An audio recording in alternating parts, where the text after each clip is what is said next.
որտեղ որ համարում եք ժողովրդավար, սակայն այս երկիրը այդքան էլ ժողովրդավար չէ։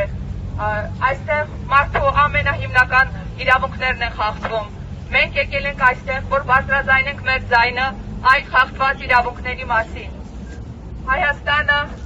Հայաստանի ղեկավար Նիկոլ Փաշինյանը կեղծ է։ Նրա կեղծ արևմտամետությունը ամեն ինչ նրա մոտ կեղծ է։ Կեղծ է նաև նրա ժողովրդավար ու քրիստոնյա խաղաղասեր կերպարը, քանի որ այս կերպարի տակ թաքնված է բռնապետ, ով որ Հայաստանի բանտերում պահում է մարդկանց, ովքեր ուղղակի խոսք են արտահայտում իր դեմ։ Նա բանտերում պահում է այն մարդկանց, ովքեր հաշտ չեն այս իրավիճակի հետ, ովքեր հաշտ չեն, որ Հայաստանը գլորվում է ժողովրդավարության ամենավերջին սանդղակը, ովքեր հաշտ չեն, որ Արցախը կորել է,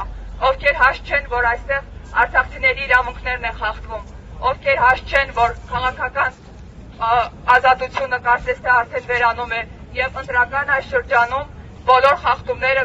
կարողանում եք ներել նրան։ Դուք հովանավորում եք թե ֆինանսապես, թե հեղինակությամբ մի մարդու, ով ասում է, որ Արցախյան հիմնախնդիրը այլևս փակված է։ Ես մի փոքր արտական բան եմ ուզում ասեմ։ Այսօր իմ տատիկի ծնունդն է։ Նա Գանձասարից է։ Ես վստահ չեմ, որ տատիկիս գերեզմանը կա։ Ես չգիտեմ, ով պետք է դրա համար դեր կանգնի, եթե ոչ Հայաստանի Հանրապետությունը։ Դուք այստեղ եք, բայց Բաքվի բանտերում մեր գերիներն են շարունակում մնալ։ Ով պետք է նրանց համար պայքարի, եթե ոչ Հայաստանի Հանրապետությունը ու մեր ղեկավարությունը։ Դուք հովանավորում եք նրան եւ այդպես լեգիտիմացնում եք նրա բոլոր ոչ իրավական քայլերը։ Մենք արժանապատիվ չենք ապրում այստեղ, բայց չէ որ ձեր կազմակերպությունների ու